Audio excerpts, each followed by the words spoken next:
The stars above the Virelian homeworld shimmered like scattered jewels. From orbit, the planet looked calm, almost peaceful.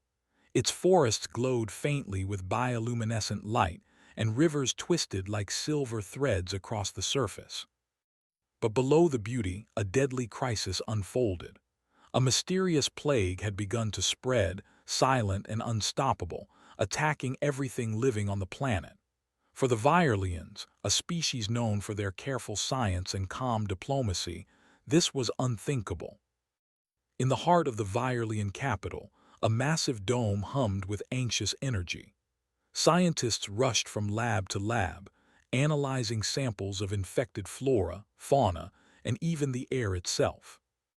Holographic displays flickered with data, showing infection rates, predictions, and worst-case scenarios. "We are losing ground faster than we can measure," said Vela, a lead scientist, her voice trembling slightly. "If this continues, entire regions could collapse within days. Millions may perish." Her colleague Torin rubbed his forehead and shook his head. "We need help. We cannot contain this alone." Vela nodded. "I will send the request immediately. Perhaps another civilization, someone stronger than us, can intervene." In a secluded chamber, a strange device hummed. It projected a star map across the room, highlighting the nearest civilizations capable of responding. After careful consideration, Vela sent a distress signal across the galaxy. She designed it to convey urgency, clarity, and hope. It was not a call for weapons, not a call for diplomacy, just aid. They expected careful, measured responses.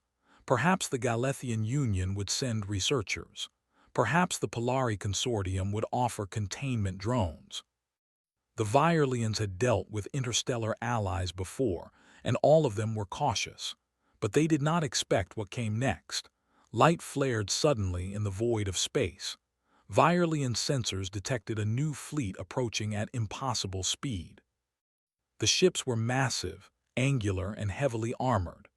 Unlike the sleek, graceful ships of the Virelians, these vessels looked almost brutal in design, covered with reinforced plating, spiked edges, and thrusters that screamed raw power. "They are human," Torin whispered, disbelief coloring his voice.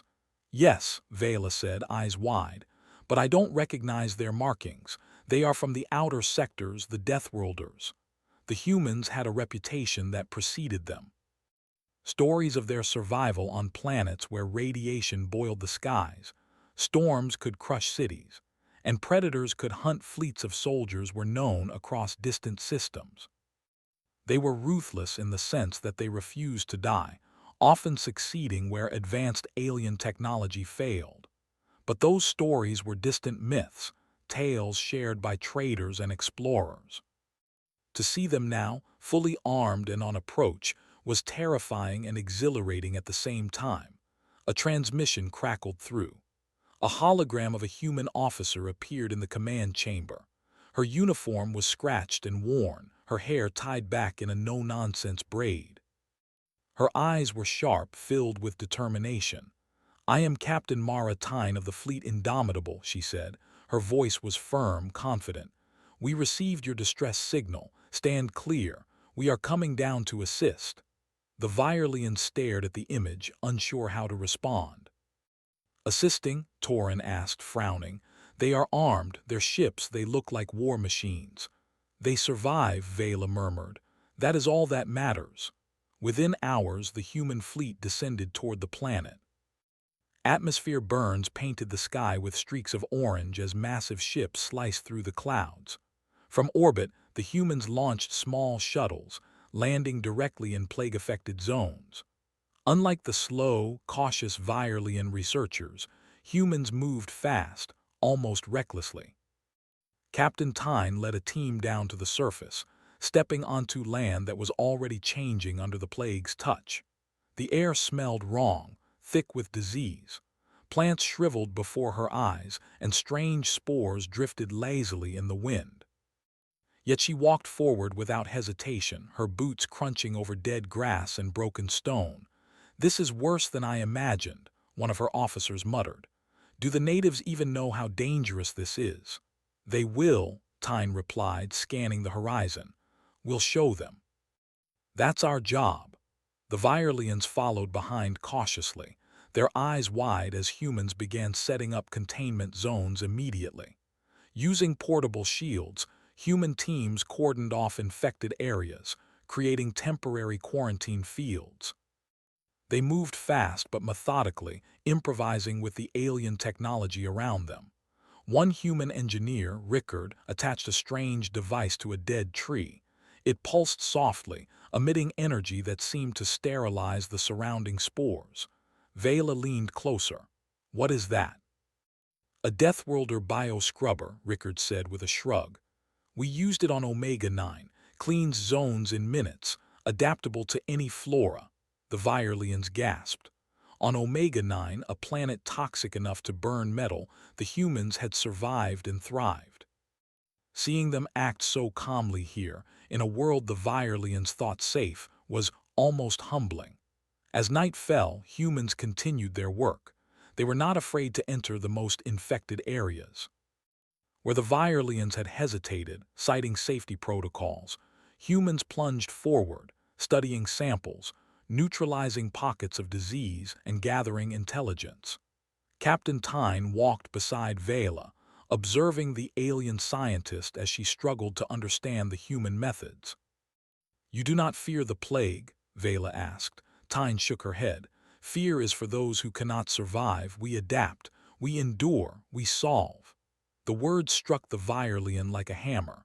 Their science had always relied on control and containment. Humans relied on something else: instinct, courage, experience. They faced death with knowledge that survival was the first priority and everything else followed. Suddenly, a shout rang out. A small group of humans had encountered a new strain of the plague. The air around them twisted with green spores, more aggressive than anything the Virelians had recorded. Contain it, Tyne ordered. Her team quickly activated bioshields and deployed neutralization drones. The spores swirled, striking shields but failing to penetrate. Human ingenuity and speed managed to hold the line. Vela watched, mouth open. They are not dying. No, Tyne said, voice calm but firm. We rarely do. That is why we are here. It was the first clear demonstration of the Deathworlder advantage. Humans could operate in conditions that would kill others instantly. Their resilience was not just physical, it was mental, instinctive, a force of will honed on planets that would destroy lesser species. By the time dawn broke, entire sections of the plague zone were stabilized. Humans worked with alien drones, repairing structures and providing emergency care. Their methods were unfamiliar, sometimes shocking, but effective. The Virelians were learning fast. Help had arrived, but it was nothing like they expected. Captain Tyne gathered her team in a makeshift camp. We are just getting started, she said. Tomorrow we go deeper, and we do not stop until this plague stops. Vela, standing nearby, nodded slowly. Perhaps this is the way to save our world. The first day ended with a quiet, uneasy respect. The Virelians began to see that these humans, reckless, bold, dangerous, were exactly what their world needed. They were not just saviors, they were legends in the making. And above all, they were human. The second day on the Virelian homeworld began with a thin orange light spilling over the horizon. The air, still thick with spores from the plague, shimmered in the morning glow. Captain Mara Tyne walked through the makeshift camp with her team, checking their equipment. Every human move was precise and practiced, honed from years of surviving worlds that would kill ordinary beings in hours. Keep the shields active, Tyne said. We can't let spores drift back into clean zones. Her lieutenant, Rickard, nodded, adjusting a bioscrubber device on a quarantine tree grove. The device emitted a faint hum and a steady green glow that sterilized the surrounding area. The Virelians watched from a distance, a mix of awe and nervousness in their eyes. How can they do this? Vela whispered to Torin. Our best sterilizers took days to clean this much area. They adapt, Torin murmured. It's in them. It's like they were made to survive this. Tyne spotted the two and walked over, offering a small nod. We work fast. Waiting gets people killed. Vela nodded, still trying to keep up with their logic. Humans did not debate, did not second-guess. They acted. Their methods were unusual to the Virelians. Instead of gentle containment, humans pushed into danger with protective measures, improvising solutions on the spot. In the eastern region of the plague zone, human teams entered the most contaminated areas. Dead plants and twisted soil stretched as far as the eye could see. The air was heavy, almost alive with the spores. Virelian medics hesitated at the edge, unwilling to step closer, but humans strode forward with controlled confidence. "Watch your step," Tyne called, though she herself moved quickly, scanning the ground. "If you panic, you'll lose. Adapt instead." Rickard pointed at a cluster of infected vines that had grown across a small stream. "They're spreading too fast. We need to cut and neutralize them." Tyne raised her hand. "Not cut, transform." Vela tilted her head. "Transform." "What do you mean?" Tyne gestured to Rickard. "Feed them the spores we neutralized yesterday. Let them adapt into harmless growths. We don't just destroy life, we redirect it." The Virelians gasped. Such manipulation was unheard of.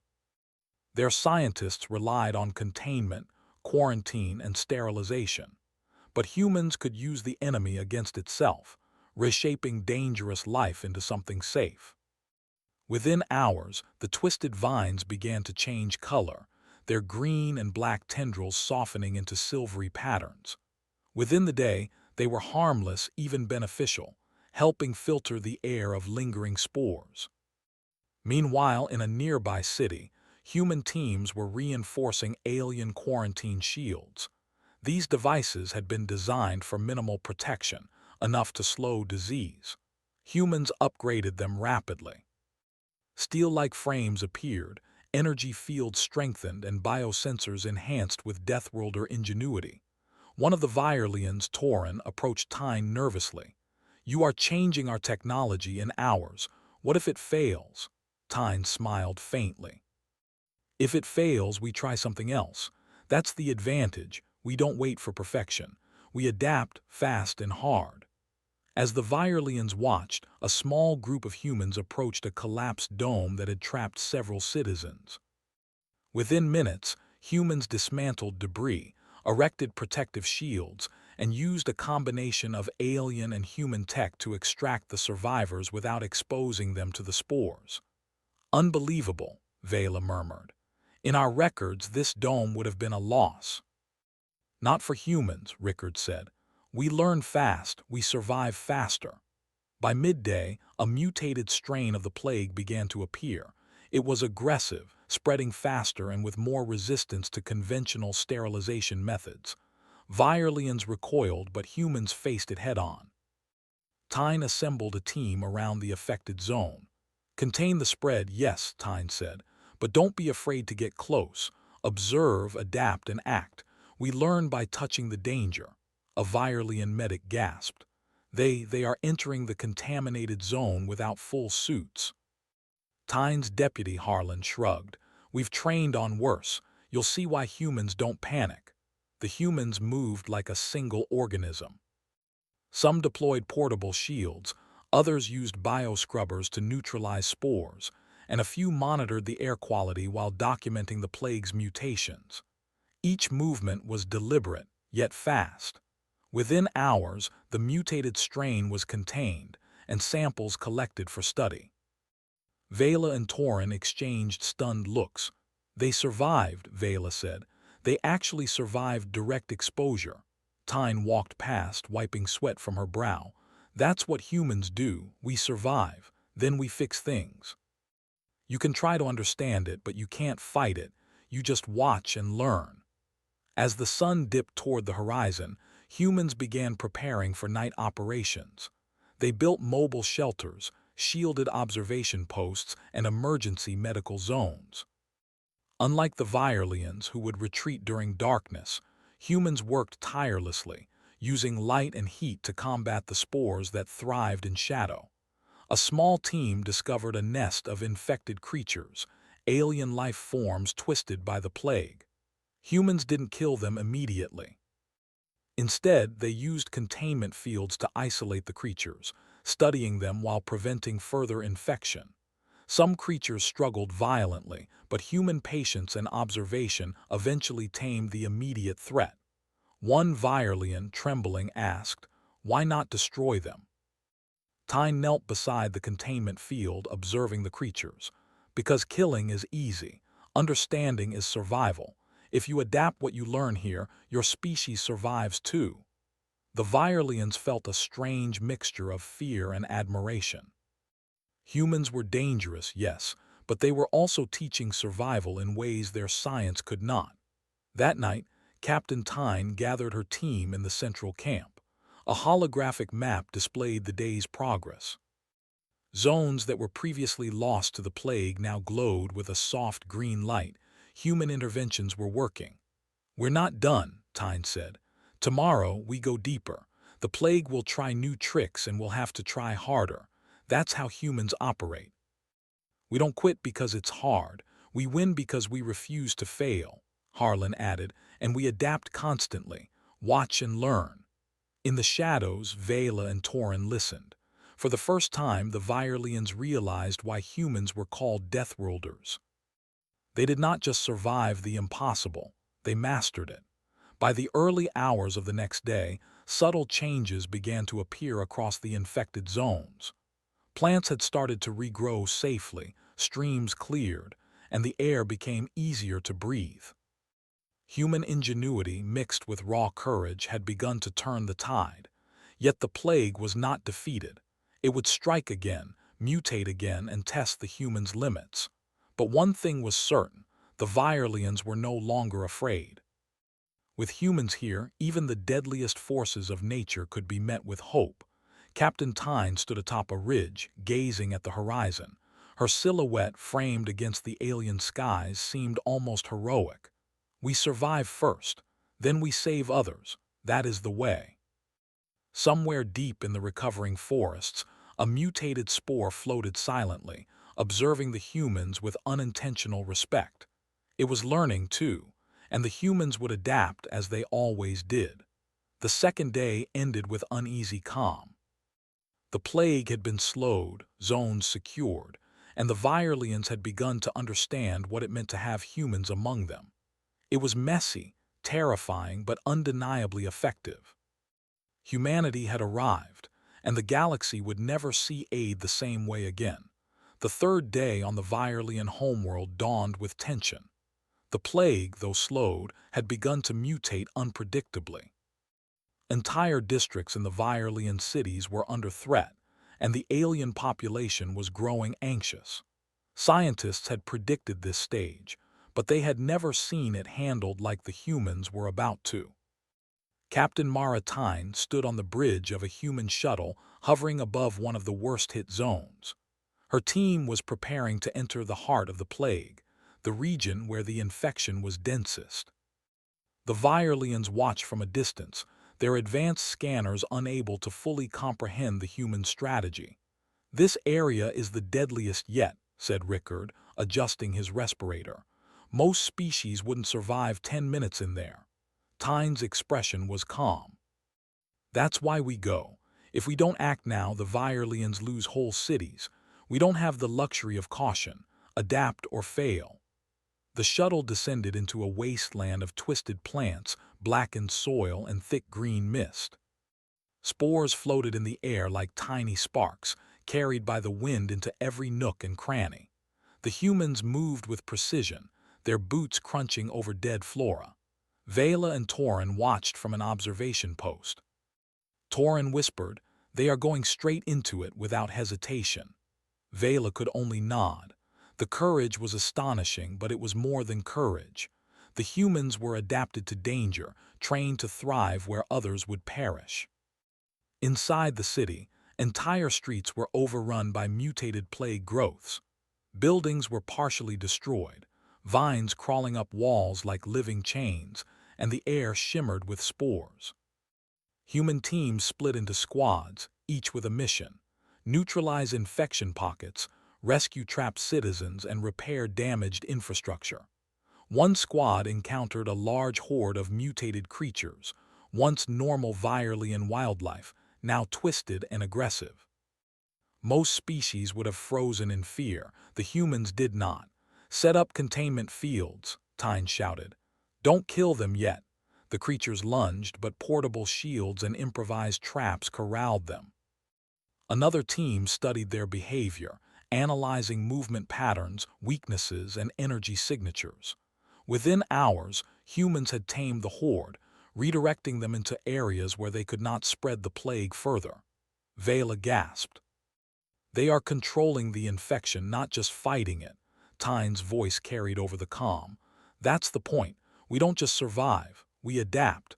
We use every tool around us, every advantage we can find."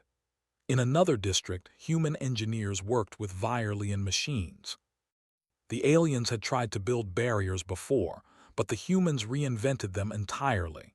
Shields were strengthened, energy fields expanded, and sensors optimized. Humans introduced mobile units that tracked mutated spores in real time, adjusting containment fields dynamically. Torin watched a small human child, no older than 12, carefully handling a containment drone. "They even train their young to survive these worlds," he whispered. Vela nodded silently. This is not just help. This is a lesson in survival." The situation escalated when a plague surge hit the central marketplace. Citizens were trapped inside buildings overrun by spore clouds. Panic spread like wildfire. The Virelians froze, unsure how to respond. Tyne didn't hesitate. "Team Alpha, enter from the east. Team Beta, cover the west. Deploy neutralizers and shields. Move fast, move smart." The human teams spread out like living threads, weaving through the destruction. They used grappling hooks, portable shields, and bioscrubbers to clear paths and extract survivors. Where Virelians would have paused for analysis, humans acted instinctively. Every step, every decision, relied on experience honed on Deathworld planets, worlds that would have killed anyone unprepared. By nightfall, the marketplace was cleared, the citizens safe, and the plague contained in the district. Virelians were stunned. "They saved the entire city," Vela whispered. Tyne replied over comms, voice calm. "Not saved, controlled. There's a difference. Saving is temporary. Controlling lasts." The human's edge became even clearer as the plague mutated again, creating airborne spores resistant to traditional containment. Alien scientists panicked, arguing that the humans would fail. Tyne simply smiled. "Then we adapt," she said. Human teams began using native plants to fight the plague, genetically stimulating them to produce spores that neutralized the mutated virus. Portable machines transformed alien flora into living sterilizers. Rivers were diverted to flush spores from streets. Air currents were manipulated using human-engineered turbines. Everything humans touched became part of a living system designed to fight the plague dynamically. Vela watched, awestruck. "Their methods, they are unlike anything we imagined." "Yes," Torin agreed. "They thrive where we would fail. They are different." That night, Captain Tyne gathered her team in a central hub. Holographic maps displayed progress. Entire districts that had been lost to the plague were now stabilized. Humans had not just survived, they had rewritten the rules of containment. Tyne addressed her team. "Tomorrow we push further. The plague will try new mutations, but we will learn faster. We will adapt faster. That's why we are here." "That's why humans survive where others perish," Rickard nodded. "Every challenge teaches us something. Every danger is an opportunity." Tyne smiled faintly. "Exactly. Humans don't just react. We anticipate, we overcome, and we leave no one behind." In the midst of the city, small groups of Virelians followed the humans, observing their tactics closely. Fear had given way to respect, even admiration. They began to see the unique qualities that made humans legendary: courage, ingenuity, instinct, and a will to survive that surpassed technology and calculation. Vela noted, "They are messy, loud, reckless, but effective beyond imagination. They are teaching us more than we expected." "Yes," Torin agreed, "and they do it without arrogance. They just act. That is the true power." By the end of the third day, the humans had stabilized nearly half of the plague-affected zones. Entire cities were saved. Mutated creatures were contained and studied. Quarantine shields were reinforced with human ingenuity.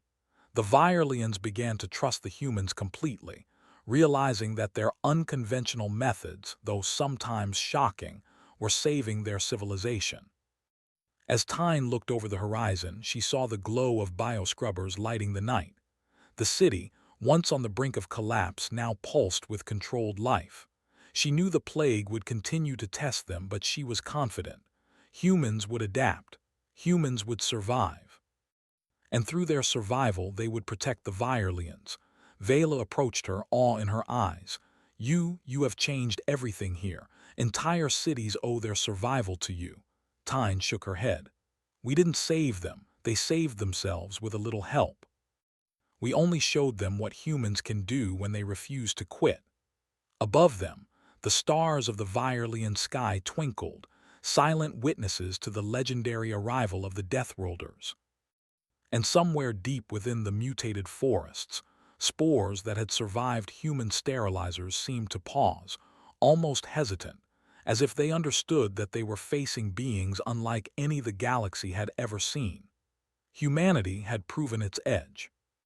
Not through technology alone, not through diplomacy or study, but through instinct, courage, and adaptation. The Virelians had learned an invaluable lesson. Survival was not about perfection. Survival was about facing the impossible and refusing to fail. And in the heart of the plague zones, the humans were the living proof of that truth. The fourth day on the Virelian homeworld began quietly, almost peacefully. After 3 days of relentless work, human teams had stabilized nearly every infected region.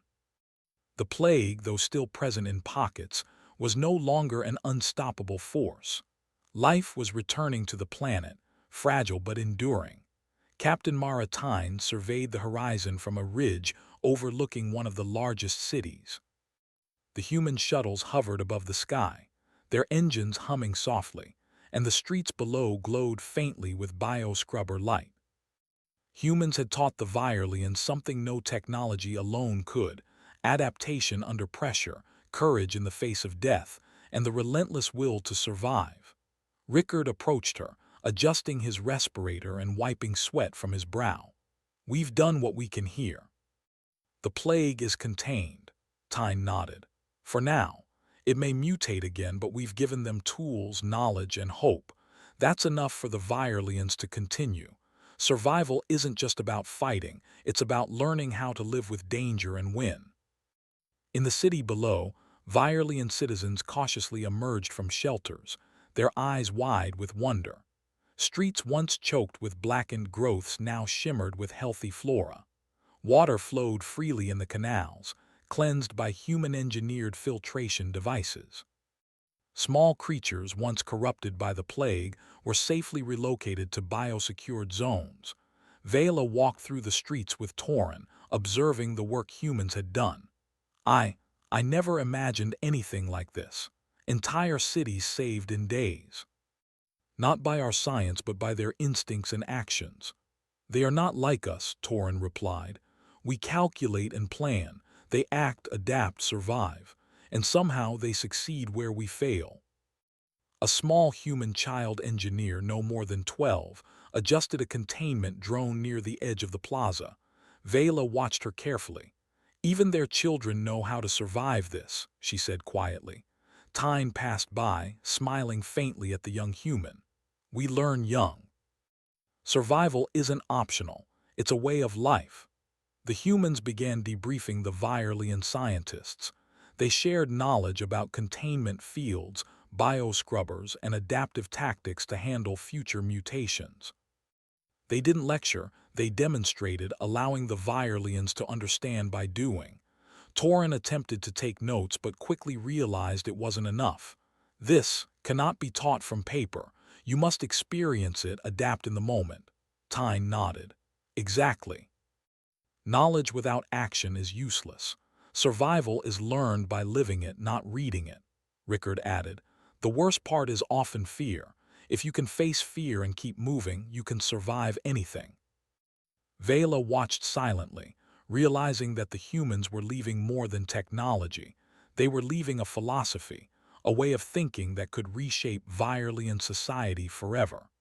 A sudden alert sounded across the city. Sensors detected a small pocket of the plague trying to spread from a previously contained zone. Virelians panicked, unsure how to respond. Tyne quickly assessed the situation. We'll handle it. No hesitation. A team of humans moved with practiced precision, entering the infected area. They deployed bio-scrubbers, containment shields, and adaptive drones, neutralizing the outbreak before it could spread. Vela and Torin observed in silence, realizing that the humans' fearless efficiency was unlike anything they had ever seen. Tyne turned to Vela. They must learn to trust themselves, trust instincts, adapt fast. Survival isn't guaranteed, but it's earned. The lesson was clear. Humans didn't just survive. They thrived because they embraced danger and acted decisively. By midday, the Virelians formally invited the humans to the capital city for recognition. Citizens and leaders gathered in a grand plaza, decorated with bioluminescent banners and alien symbols of gratitude. The human fleet hovered above, their sheer presence inspiring awe. The Virelian Council addressed the crowd. These humans, these Deathworlders, have shown courage, skill, and wisdom beyond our imagining. They came to our world not to dominate, not to demand, but to save and to teach. Captain Tyne stepped forward. She did not boast or claim glory. Instead, she looked at the assembled Virelians and spoke simply. We did what we had to do. Survival is not about perfection, it is about persistence. You have the tools, the knowledge, and the courage to continue. That is what matters. Humanity does not ask for thanks. We only ask that you survive. The Virelians bowed in respect. For them, the humans were not just saviors. They were legendary protectors, beings capable of facing death and refusing to yield. In the following hours, humans began teaching the Virelians how to use their technology more effectively. They demonstrated mobile containment systems, adaptive bioscrubbers, and ways to manipulate local flora to fight any future threats. But beyond the technology, the humans instilled a way of thinking: act decisively, trust instincts, adapt constantly, and never give up. Vela approached Tyne during a quiet moment. Your methods, they are unorthodox, frightening even, but they work. Entire cities owe their survival to you. Tyne shrugged. We didn't do it alone. We showed you a way to survive. You learned fast and you acted. That's what makes it work. Rickard added with a grin. Humans just happen to be good at the hard stuff. Vela laughed quietly, realizing that humans' courage and ingenuity were as important as any tool or weapon.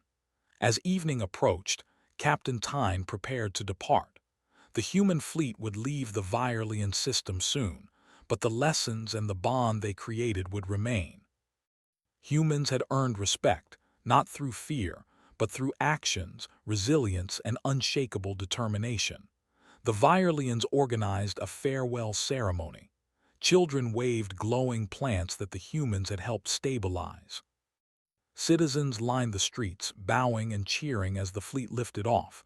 Vela felt a pang of admiration and gratitude. They didn't just save us, she said quietly. They changed us. Tyne stood on the bridge of her ship, looking down at the Virelian cities below. We survive first, then we save others. That is the human way. You'll remember it when danger comes again. The shuttle doors closed, engines ignited. The fleet rose into the stars, leaving behind a world that was scarred but alive, resilient, and forever changed. High above, the Virelian children played under the soft glow of human-engineered biodomes. Alien flowers bloomed in controlled zones. Streams flowed with clean water. And in every mind that had witnessed the humans' actions, a single truth became clear: humanity survives. Humanity adapts, and when humans arrive, hope arrives with them. Captain Tyne watched the homeworld shrink beneath the fleet, thinking of the countless other worlds that might need help someday. The humans did not wait for gratitude or reward. They acted because survival was their way of life, and helping others survive was simply part of it. "Next world," she said quietly. "Next challenge." And with that, the Deathworlders jumped to hyperspace, leaving behind legends that would be remembered across the galaxy. The Virelians would never forget. Humanity had come, faced death unflinchingly, and left a gift far greater than life itself. The lesson that survival belongs to those brave enough to take it, and that courage can inspire even the most advanced civilizations. The stars glittered silently above the planet. For the first time in weeks, the Virelian sky felt peaceful. Life had survived. Humanity had proven its edge. And somewhere, far away, the galaxy began to whisper of the Deathworlders, humans who thrived where no others could, and who would appear whenever the impossible needed to be faced.